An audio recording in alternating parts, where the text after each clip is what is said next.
Throughout time, people across the world told each other tales of how they came to be, of heroes and monsters, romance and tragedy, death and rebirth. Mythology helped shape the ancient world, explaining the unexplainable. This is Mythology Unleashed.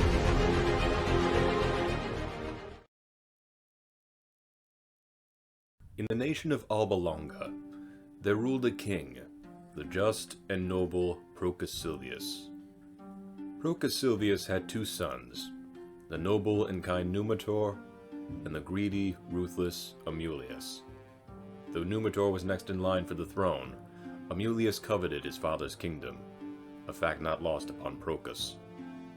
But it was the law of the land and the right of the firstborn son that Numitor would succeed his father as king.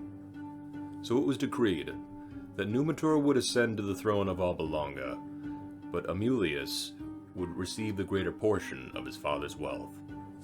When Procus Silvia eventually passed away, his wishes were not fulfilled.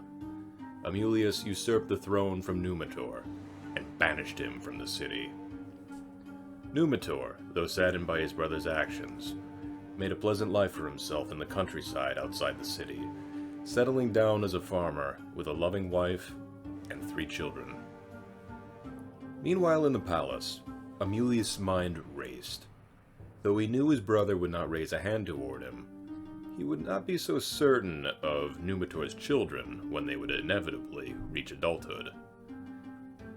Amulius hatched up a wicked scheme, and commanded his most capable and loyal servants to kill Numitor's sons and capture Numitor's daughter, Rhea Sylvia. Without hesitation, Amulius' will was carried out, and Numitor was left bereft of his children, his sons murdered, his daughter taken. Though Amulius was cruel, he knew in his heart that it would be wrong to kill Rhea Sylvia. So in order to spare her, and his reputation, she was made priestess of the goddess Vesta. As a Vestal virgin, Rhea received a life of privilege while serving the people, though she was forbidden from having children.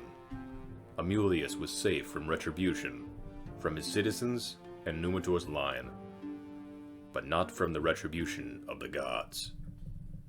Mars, the god of war, kept vigilance over Alba Longa and decided it was time to intervene. Mars came to Rhea in dreams, showing her a vivid fantasy of herself wearing a crown of laurel leaves.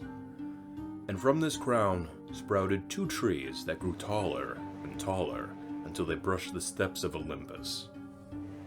The dream came to her again and again, 7 times, until she deemed it was a message from the gods. Something immense would befall her. O gods upon high, I beseech thee. Though I know not what your message means, I bend to your wills. In time, Rhea gave birth to twin boys. The 2 trees from her dream manifested. Word soon spread, and Rhea's life was in peril. She claimed to the high priestess that the father of her boys was in fact Mars himself. A great uproar soon followed, and she was brought before the king. Is this how you would repay my kindness, my mercy? You have dishonored my house and my kingdom. Take her and her bastards away. Rhea was cast into the river Tiber, and was lost beneath the swirling waters, never to be seen again. Her sons were placed in a basket, and likewise thrown into the river, swept away by the current. But the 2 were spared a grim fate, as they were watched over by their father. Mars guided the basket away from the dangers of the river until it nestled safely in the roots of an exposed fig tree.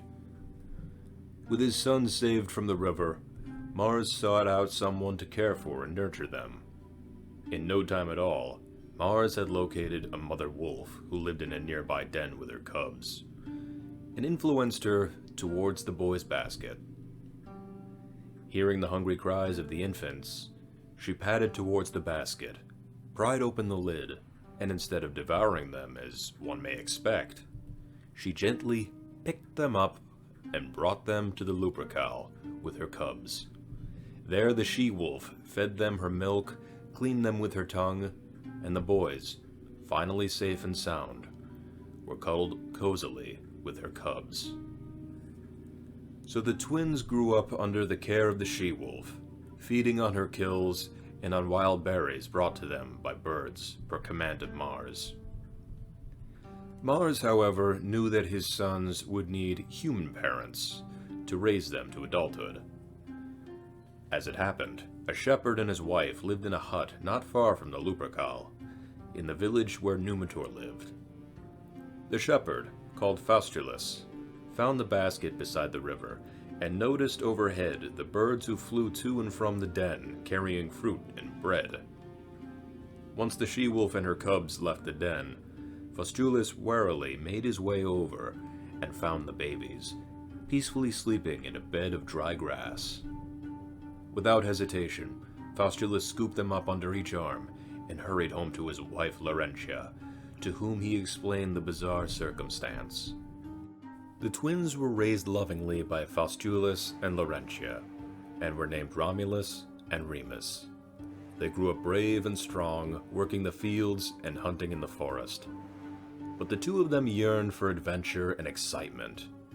Their wish would soon be granted, as they fought off a local band of brigands from the neighborhood, taking back stolen goods and earning praise as local heroes.